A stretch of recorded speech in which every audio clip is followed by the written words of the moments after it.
Fala pessoal, tranquilo? Hoje a gente vai conversar sobre Itaúsa e seu primeiro trimestre de 2023. Como todo mundo sabe, ela é uma grande holding com uma participação bem relevante no Banco Itaú, mas além disso nós temos outros 7 investimentos que devem ser abordados, que devem ser acompanhados. Traremos aí uma visão um pouquinho sobre essa complexidade que é investir em uma holding, até porque você compra uma ação, mas está adquirindo 8 negócios. E no finalzinho, sem dúvida nenhuma, traremos algumas informações extras, como eu sempre gosto de trazer para você que acompanha aqui o canal, e falaremos sobre aquela boa e velha questão: vale a pena ou não comprar Itaúsa?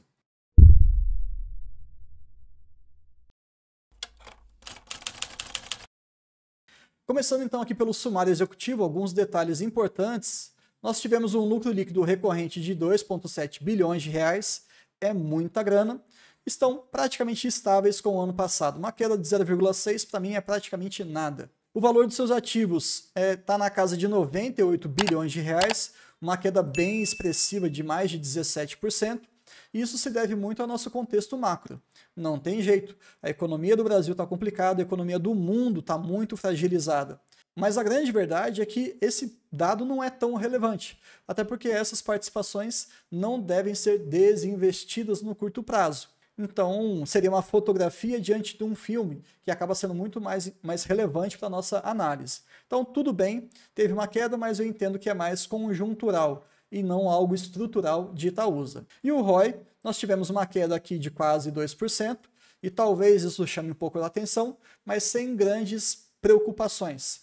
Afinal, ela passa por ciclo de investimento. Ano passado, salvo engano, nós tivemos o último ciclo, que foi com a concretização de uma aquisição da CCR, uma participação bem relevante, e a partir de agora nós queremos colher esses frutos. Então você pode ter sim uma redução do seu ROI no curto prazo, mas esperamos que daqui para frente isso aumente. Na realidade, isso precisa aumentar.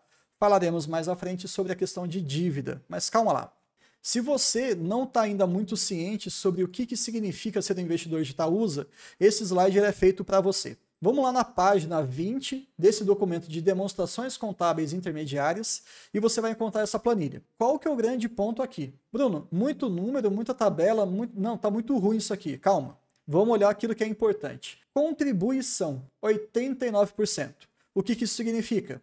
O Itaú representou 89% de todo o resultado da empresa nesse trimestre. Opa, então você tem 7 outros negócios, XP, Alpargata, Dexco, CCR, Aegea, Copa Energia, NTS, e elas representam apenas 11%? Então será que Itaúsa realmente é uma holding? Era isso que eu queria trazer para vocês como provocação. Do ponto de vista teórico, ponto final, não tem nem o que discutir isso aqui. Mas quando você tem uma representação de um único ativo tão preponderante, até que ponto você está enxergando uma diversificação dentro da holding? Uma das vantagens que podem ser levantadas quando o investidor gosta desse tipo de negócio é justamente uma gestão ativa, uma gestão mais diversificada, em que seja ali diluído o risco quando o investidor vai pontualmente acessar cada um desses negócios particulares. Ano passado nós tivemos uma preponderância de 91% do resultado vindo de Itaú, ou seja, era maior ainda a dependência, entre aspas. Então, para mim, sendo muito franco, se você não estudar sobre Itaú, você não consegue entender sobre Itaúsa. Ponto. Isso aqui é o básico. Agora, também você tem um compromisso com você mesmo, eu diria até quase que uma obrigação, de entender pelo menos um pouco cada um desses outros negócios. E você pode até não gostar. Eu, particularmente, não gosto da onde CCR atua. Não gosto onde Alpargatas atua também. Mas, paciência, se eu for um investidor de Itaúsa, eu tenho que ceder essa autonomia para o Setúbal e para toda a equipe deles em relação a onde que eles vão colocar o dinheiro, porque eu confio na competência deles. Inclusive, eu fiz um vídeo bem antigo sobre Itaúsa, eu vou até deixar aqui para que vocês possam até comparar a evolução do nosso canal, em que a chamada foi: quanto custa um cérebro? É isso, quando você compra Itaúsa, você está comprando o poder de decisão de todos esses executivos da holding. Porque no frigir dos ovos é apenas um escritório, com pessoas decidindo e avaliando as suas participações e tomando decisões ativas em relação ao portfólio. E se você for olhar a questão do desempenho de cada uma delas, de maneira geral, nós temos ali algumas pequenas dificuldades de entendimento, mas nada que seja impossível para a gente poder conversar. Um ponto de atenção aqui que eu queria trazer é em relação à despesa administrativa. Quando a gente olha, por exemplo, TRI a TRI, primeiro TRI de 22 com o primeiro TRI de 23, nós temos aqui registrado uma queda de 9%, mas na realidade foi um aumento de 10%. E se você quiser realmente entender isso aqui, tem que ler aqueles documentos maiores. Não adianta só assistir o nosso vídeo aqui, não adianta olhar apenas a apresentação institucional deles. Além de consumir esse conteúdo visual, não estou falando que ele é irrelevante, mas você também tem que ler o release, aquele documento escrito, tá bom? A gente tem um aumento de 10% ano a ano, até porque essa queda aqui é por conta de um provisionamento que eles fizeram e não houve necessidade, não teve o impacto que eles imaginavam. Então tudo bem, queriam fazer uma mudança, fizeram, tinham provisionado uma grana para poder apagar algum certo fogo que poderia aparecer nessa mudança, nada aconteceu, vida que segue. Isso mostra também um conservadorismo, e eu gosto disso. Seguindo um pouquinho adiante aqui, se você for olhar, o ROI sobre patrimônio líquido médio caiu 7 pontos percentuais. O ROI recorrente caiu 8,6% em relação ao patrimônio líquido médio. E o ROI recorrente ajustado sobre patrimônio líquido médio caiu 1,8 pontos percentuais. Percebeu que é um pouquinho mais complicado entender cada uma dessas métricas? ROI, ROI, ROI. Se você for olhar aqui, lucro líquido recorrente, recorrente ajustado ou próprio lucro líquido, 3 valores diferentes, demanda mais tempo. Eu particularmente acho até certo ponto factível de você aprender, de você entender, sem dúvida nenhuma, mas quando você ainda não conhece essas métricas, essas particularidades de holding, eu fico um pouco receoso sobre fazer esse tipo de investimento. Mais para frente a gente vai entrar com alguns outros detalhes. Fica calmo. Fluxo de caixa. Isso aqui é algo fundamental, não tem jeito. Queremos ver uma geração de caixa e não um consumo de caixa, que inclusive acabou acontecendo com a nossa IRB. Nós temos uma participação de 1% na carteira do Vida de Acionista, que inclusive é minha carteira pessoal, e eu vou deixar aqui como sugestão para que vocês façam até um comparativo nesse aspecto. A gente precisa enxergar uma geração de caixa aqui, um fluxo de caixa positivo sempre. E olha mais uma vez essa grande dependência de Itaú. Proventos do setor financeiro, 1,6 bilhão de reais. Tudo isso veio de Itaú. E as outras? Proventos do setor não financeiro, 74 milhões. Espera lá. 1,6 bilhão versus 74 milhões? De fato, está provado mais uma vez essa enorme dependência de Itaúsa em relação a Itaú. Mas não tem problema de novo. Vamos passar mais adiante para a gente enxergar outros detalhes importantes, principalmente relacionados, já que a gente falou sobre um ciclo de investimento, isso aí vai ter que ser pago. Nós temos uma dívida associada a isso aí. E eu até então não tinha visto o comportamento que eles fizeram para os próximos anos. Olha só que curioso. O cronograma de amortização deles foi jogado para frente. 2023 não vai ter que pagar nada. 2024 também não vão pagar absolutamente nada, não vão amortizar nada. Isso aí só vai acontecer a partir de 2025. Aqui são só os títulos relacionados a cada um desses empréstimos, esses financiamentos que eles acabaram adquirindo, mas também a gente tem que olhar que foi uma estratégia muito saudável. Pensa só, você desembolsa, adquire aquela participação nas empresas, você começa a remodelar, começa a remanejar, aquilo se torna um pouco mais maduro e mais rentável, e só depois você vai ter que pagar toda essa dívida que você conseguiu um financiamento com esse pequeno fôlego no curto prazo. Então eu achei bem estratégico, bem interessante, muito embora nós tenhamos aí para 2025 uma baita amortização. 3 bilhões de reais não é pouca coisa, mesmo que nós estejamos falando de Itaúsa. Mas um outro ponto que também cabe aqui é a questão da competência. Eles não vão deixar provavelmente isso aqui como um gargalo. Imagino que muito provavelmente vai acabar acontecendo aqui uma rolagem de dívida e eles conseguem diluir esse custo ao longo do tempo, sem fazer com que os nossos dividendos sejam aí sacrificados. E já que a gente está falando de dividendo, acho que é muito importante também trazer essa informação. Muita gente está pensando que Itaúsa vai voltar a pagar valores exorbitantes como ocorreram em 2019. De novo, Itaúsa praticamente não tem autonomia em relação a isso. já que todo o resultado, todo o lucro líquido acaba vindo basicamente de Itaú, se o Itaú reduz o payout, que é a parcela do lucro que é destinado aos seus acionistas, Itaúsa não tem muito o que fazer. Ela vai ter que repassar aquilo que chegou. E ela tem esse compromisso. De cada R$ 1 que Itaú distribui, 37 centavos que chegam até a Itaúsa vão também chegar ao seu investidor, ao seu acionista de Itaúsa. Então, só para a gente repassar aqui, R$ 1 que Itaú distribua de dividendos, 37 centavos chegam até o investidor de Itaúsa. E isso eu já falei em outros vídeos. Se você não lembra dessa informação, aproveita para se inscrever aqui no nosso canal, ativa o sininho para você ter toda a notificação quando tiver um vídeo novo e também compartilhe esse vídeo com seus amigos. Combinado? Mas, Bruno, e aí? Qual que vai ser o objetivo, então, da Itaúsa? É retornar esse payout na casa de 35% a 40%. Não espere 70%, 80%. Não é isso que eles querem retomar. Pelo menos essa é a postura da empresa no curto prazo para os próximos anos. Isso já ficou claro, o Setúbal fala praticamente em todas as teleconferências. Então, quer projetar um investimento para frente? Tranquilo, mas considere premissas factíveis. Algo na casa de 35% a 40% de payout está dentro até do que eles estão quase chegando.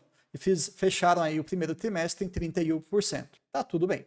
Falando agora um pouquinho sobre algumas novidades, entre elas uma remuneração indireta para o seu acionista, é o programa de recompra. Eles fizeram entre o dia 16/5 até o dia 16/11 de 2024, ano que vem, farão uma compra de 10 milhões de ações preferenciais, até 10 milhões, tudo bem? Isso foi anunciado no dia 15 de maio, então o que isso significa? Eles até deixaram no próprio documento aqui, mas quase ninguém dá uma lida nisso. Não será realizada com partes relacionadas à companhia. Se você quiser entender um pouquinho mais sobre essa dinâmica, eu vou deixar como sugestão para você ver o vídeo de Santander. A gente abordou bastante como é que você busca essas informações lá no próprio site da CVM, mas coloquem na sua cabeça. Você não vai ver nenhuma movimentação de parte da diretoria, de parte dos conselhos, eles adquirindo ou vendendo ações. Na verdade, vai sair diretamente da própria empresa. Eles fazem uma reserva de lucro, essa reserva de lucro ela se estabelece e de tempos em tempos eles podem abrir um processo, um programa de recompra de ações e eles vão utilizar parte dessa reserva de lucro para ir comprando no período de 18 meses. 16/5 até 16/11 de 2024. E o que geralmente acontece com esse programa de recompra? Ele está associado a um cancelamento desses ativos. Então você retira uma boa porcentagem ali do mercado, são 10 milhões de ações preferenciais, e depois você cancela, de modo que você, sem tirar um centavo do bolso, acaba tendo uma maior participação em todo o capital social da empresa e, portanto, tende a receber mais dividendos com o passar do tempo. São duas coisas diferentes, tá? Programa de recompra e cancelamento, mas geralmente eles acontecem de maneira consecutiva e isso valoriza muito o seu acionista. Então, entrando lá no site da CVM, eu vou colocar aqui só alguns filtros para que você consiga fazer essa própria pesquisa. Coloca ali a empresa Itaúsa, eu escrevi basicamente Itaúsa. Depois você coloca ali o período que você quer avaliar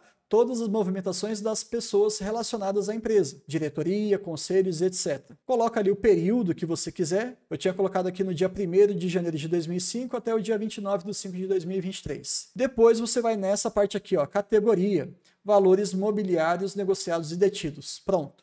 Na hora que você faz a busca, você vai ter todas as movimentações. Sabe o que é curioso? A última venda grande que eles tiveram foi em 2021 e foi extremamente pontual. E de lá para cá, boa parte da diretoria tem feito compras consecutivas em pequena escala, mas eles têm comprado. O que passa uma ideia para a gente que esse negócio está barato. Se as próprias pessoas relacionadas estão comprando as ações, é porque eles podem entender que isso está barato. Ótimo sinal para você que é investidor. E toda vez que a gente fala sobre holding, uma outra informação adicional que eu gosto de trazer para vocês é esse tal desconto de holding. Hoje está em 19,3%. Em linhas gerais, o que significa? Se você pudesse, você nem pode, porque essas três aqui não estão listadas na bolsa. Então vamos supor o seguinte exemplo, tá? Você vai lá e pega uma quantidade de ações equivalentes de Itaú, compra da XP, Alpargatas, Dexco e todas as outras. Você compra na mesma proporcionalidade que nós temos dentro do portfólio da Itaúsa e teria um desembolso de R$100. Mas se você fosse comprar a ação de Itaúsa, mantendo exatamente as mesmas proporções, você gastaria ali algo em torno a R$80,70. Esse é o tal desconto de hold. Você se expõe, porém, de uma maneira mais barata. Tudo bem? É mais ou menos isso, forçando aqui um pouquinho o racional. Se você entender isso aqui, tá ótimo. Então, sim, tem um desconto associado. Porém, como vocês sabem, isso vai depender das participações e quanto que elas estão valendo em relação à sua questão do valor de mercado. Tem um momento que a cotação vai estar mais alta, ela vai estar mais baixa, então esse desconto de holding pode oscilar também. E aí vem um ponto de atenção. Se a gente for olhar a questão do desconto histórico, nós tivemos em 2016 28% de desconto. Era algo surpreendente. E de lá para cá nós temos aí uma tendência de queda. Chegamos a 19% em 2019 e em 2022 fechamos o ano também com 19%. Então, aquele negócio. Se você quisesse se expor a Itaúsa, pensando nessa questão de desconto, muito provavelmente 2016 poderia ter sido aí o seu melhor momento. Agora, um desconto de 19% é muito ou é pouco? É difícil precificar. Por quê? E aí eu vou te falar de maneira muito franca. Eu não sei como é que funcionam esses outros negócios. Eu não sei o porquê, por exemplo, a Itaúsa não vendeu nenhuma participação de XP nesse trimestre. Então, quando você olha o resultado, um dos motivos que ele ficou até reduzido é por conta desse não recorrente. A gente sabe que eles querem se livrar da XP. Ótimo, vão vendendo aos poucos. Mas isso pode comprometer no curto prazo aquele grande resultado que ela geralmente traz para o seu investidor. Outro ponto também é interessante a gente olhar a precificação da própria Itaúsa em relação aos outros negócios. Nesse caso aqui, a gente pode falar que proporcionalmente o mercado está batendo mais em Itaúsa do que nas suas partes individuais, até porque o desconto diminuiu. Então tem várias leituras que você tem que ficar atento, que você tem que acompanhar e não é fácil. Eu não acho fácil entrar numa holding. Parece ser mais prático, mas talvez o acompanhamento não seja tão tranquilo assim. E só para vocês entenderem isso que eu estou falando, eu peguei essa tabela do próprio site deles, do RI, e perceba aqui a variação em relação ao lucro líquido recorrente, sempre que possível, tá? Às vezes a gente não consegue colocar ele especificamente, até porque cada negócio tem a sua leitura particular, né? E eu também tentei colocar aqui o ROI recorrente, anualizado. E aí, essa tabelinha aqui, essas duas colunas são referentes às variações, com o primeiro TRI de 22 com o primeiro TRI de 23. O que deu um resultado positivo aqui em termos de lucro líquido recorrente? O Itaú. Ainda bem, a maior participação de Itaúsa conseguiu apresentar um lucro líquido recorrente superior ao ano passado. E Itaúsa acabou sendo beneficiada. Agora, praticamente todas as outras linhas, nós só tivemos diminuição de rentabilidade, diminuição de lucro. E, de novo, que bom, porque são negócios que representam pouco no global da Itaúsa. XP caiu ali 7%, Alpargatas mais de 100%, acabou fechando até num prejuízo nesse trimestre, a Dexco 26%, a Egea 31% e a NTS uma queda de 17%. Aí você pode falar, pô Bruno, a Copa Energia cresceu 1.400%. Tudo bem, mas 133 milhões perto ali de 7 bilhões de Itaú, nem cócegas. Então, que cresça mais vários e vários trimestres aí, 1.000%, 2.000%, para que isso se torne relevante, né? Queremos isso. E em termos de ROI, infelizmente, das empresas que apresentam essa métrica, todas tiveram uma queda de rentabilidade. Seja crítico em relação a esse dado, tá? De novo, vou falar pela terceira vez, o país não está fácil. Então, é difícil você enxergar uma empresa aumentando o seu ROI num contexto complicado. O que eu prefiro acreditar? E, de novo, você tem que estudar muito de perto para entender se isso que eu estou falando se corresponde à realidade ou se talvez eu esteja divagando demais. Mas eu entendo que elas estão caindo porque é uma questão conjuntural. É o nosso país que está batendo em todo mundo. E aí cada um apanha de um jeito. Quando o país voltar para o eixo ou apresentar pelo menos um nível de estabilização, aí sim a gente vai ver quem é que consegue performar bem. Como é que vai ser esse ROI? Eu espero que ele suba, correto? E só para a gente fechar esse gráfico, o ROI recorrente do banco foi de 17%. E você acabou de ver que o ROI de Itaúsa foi de 14% aproximadamente. Então, isso mostra aí o que está puxando a média para cima. É o banco. E o restante para baixo. E muito embora a gente tenha falado sobre esse impacto em relação às empresas que Itaúsa investe, eu queria só também trazer para vocês, desmistificar essa questão das porcentagens. Vocês têm que separar isso de maneira muito clara. Uma coisa é a participação que você tem naquele negócio. Então, por exemplo, eles têm 37,2% do Itaú. Mas em termos operacionais, ou melhor dizendo, em termos globais dessa holding, Itaú representa 89%, tá bom? Vamos só fazer aqui um outro cálculo bem rápido. A Copa Energia, a Itaúsa, ela detém quase a metade dessas ações. E essa participação tem uma relevância muito pequena, próximo a 1% do resultado. Então não é porque a Itaúsa tem uma grande porcentagem das ações que essa participação vai representar necessariamente a mesma porcentagem no resultado. Ficou claro isso? Se vocês ficarem com alguma dúvida, deixem aqui nos comentários que a gente pode fazer um vídeo um pouquinho mais técnico. Ou se você quiser tirar essa e outras dúvidas, também vou deixar aqui o link do nosso grupo do WhatsApp. Mais de 300 pessoas, mas lá o conteúdo ele é diário e apenas sobre ações brasileiras que pagam dividendos. Basicamente o jeito Barsi de investir, que é o que a gente vai contemplar aqui no nosso canal para os próximos anos. Tá bom? Você está muito convidado. E já que a gente está na parte final do vídeo, eu vou mostrar um pouquinho mais da complexidade que é acompanhar Itaúsa. Banco Itaú. Bom, é o maior banco privado do nosso país, que tem uma carteira de crédito aí acima de R$1 trilhão. Algo em torno de 12% do nosso PIB. É muito relevante. Quando você olha ali Alpargatas, nós temos uma grande participação na questão de produção de vestuário, principalmente ali na questão de calçados, e eles estão presentes em mais de 100 países do mundo.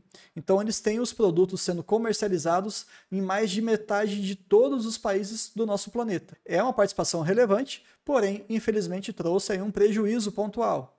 A Egeia é uma empresa privada de saneamento, está aí disponível, se eu não me engano, é a maior empresa privada de saneamento do nosso país e está presente em mais de 12 estados. Copa Energia está relacionada aí à questão do gás liquefeito de petróleo. Salvo engano, está presente em praticamente todos os estados do nosso país. Se eu não me engano, a Dexco ela é a maior produtora de cerâmica, materiais sanitários, celulose líquida e por aí vai. É a maior produtora do hemisfério sul. Então, é uma empresa que tem uma participação, uma preponderância no nosso mundo muito grande também. A CCR, que é uma empresa voltada ali para a questão de concessão, tanto de rodovia quanto de aeroporto, é um investimento que, sinceramente, eu tive muita dificuldade de entender, mas eles estão ali vendo uma geração de valor bem importante e acabou sendo o grande marco do último ciclo de investimento que eles fizeram. XP, uma plataforma aí que está muito relacionada à questão financeira do nosso país, já tem as ações listadas lá nos Estados Unidos, já teve um grande boom aqui, tem uma parte de educacional, uma parte de assessoria, corretora e por aí vai. Então, hoje eles não têm mais interesse em manter, estão cada vez mais alienando, vendendo essa participação, o que traz para a Itaú um resultado não recorrente muito grande. Salvo engano também, em 2022 foram, acho que foi em torno de 1,2 bilhão de reais. E a NTS também, ela transporta mais de 50% de tudo aquilo relacionado ao gás natural no nosso país. Tem um papel estratégico muito forte. Então, assim, o que eu quis trazer nesse pequeno compilado para vocês? A gente precisa entender cada uma delas. Eu fiz uma pequena leitura por cima com grandes resumos. Eu fiz uma pequena leitura com alguns resumos e foi só isso mesmo. Mas se eu fosse um acionista, eu queria entender. Mandar a mensagem lá para o RI, e eu te convido a fazer isso. Qual que é a ideia por trás da CCR? O que vocês estão enxergando?